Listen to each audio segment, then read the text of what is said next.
Providentially, J. Warner Wallace, writing an article explaining how Sam Harris goes about the business of dealing with the issue of truth, specifically morals. We Christians have done a pretty fine job of pinning the atheist to the wall to state, where do you get your values from? Where do you get your morals from? How do you know that it's wrong to beat up a 2-year-old? How do you know that it's wrong to rape a woman walking down the street? How do you know it's not merely a preference without an objective moral standard? And so it is, Sam Harris took us up on the challenge, and he concluded, well, morality, it's scientific and it's biological. Here's what he wrote. Sam Harris believes, quote, moral values are really questions about the well-being of conscious creatures. Well-being, also described as human flourishing, is, according to Harris, the purpose of our existence as human beings. Do not get ahead of me here. How do you spell circular reasoning?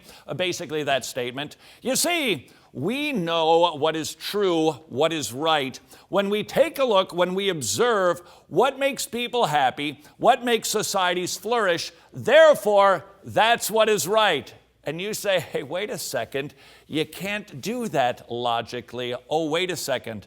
There's a lot of problems with Sam Harris's thinking. Number one, what is Harris's definition of well-being in the first place?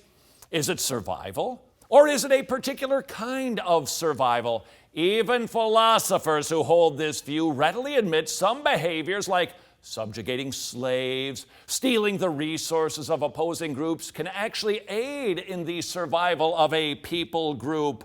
We got ourselves a little definition problem here, Sam. What is human flourishing? And who gets to determine that?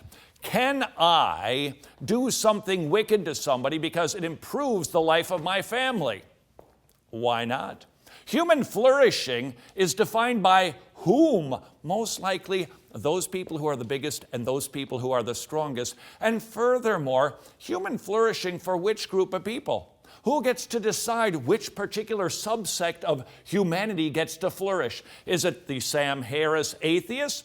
Is it the born-again Christians? Is it, like Lutherans? Who gets to decide? Problem number two. Those who believe the pursuit of human well-being is the origin of moral truth, like Sam does, begin with a definition of well-being already infused with moral truth. Who gets to determine the right or wrong way to survive or flourish? It's amazing that Sam Harris, who isn't dumb, he came up with this, because this is preposterous. This is circular reasoning at its best, worst. Problem number three for Sam. This view fails to determine which behaviors are actually beneficial. Define beneficial. It's loaded already with a morality statement. Sam can't use a term to define what the terms are in order to tell you which terms are best. Problem number four. It is not always easy to determine which behaviors are beneficial to our well-being in the first place.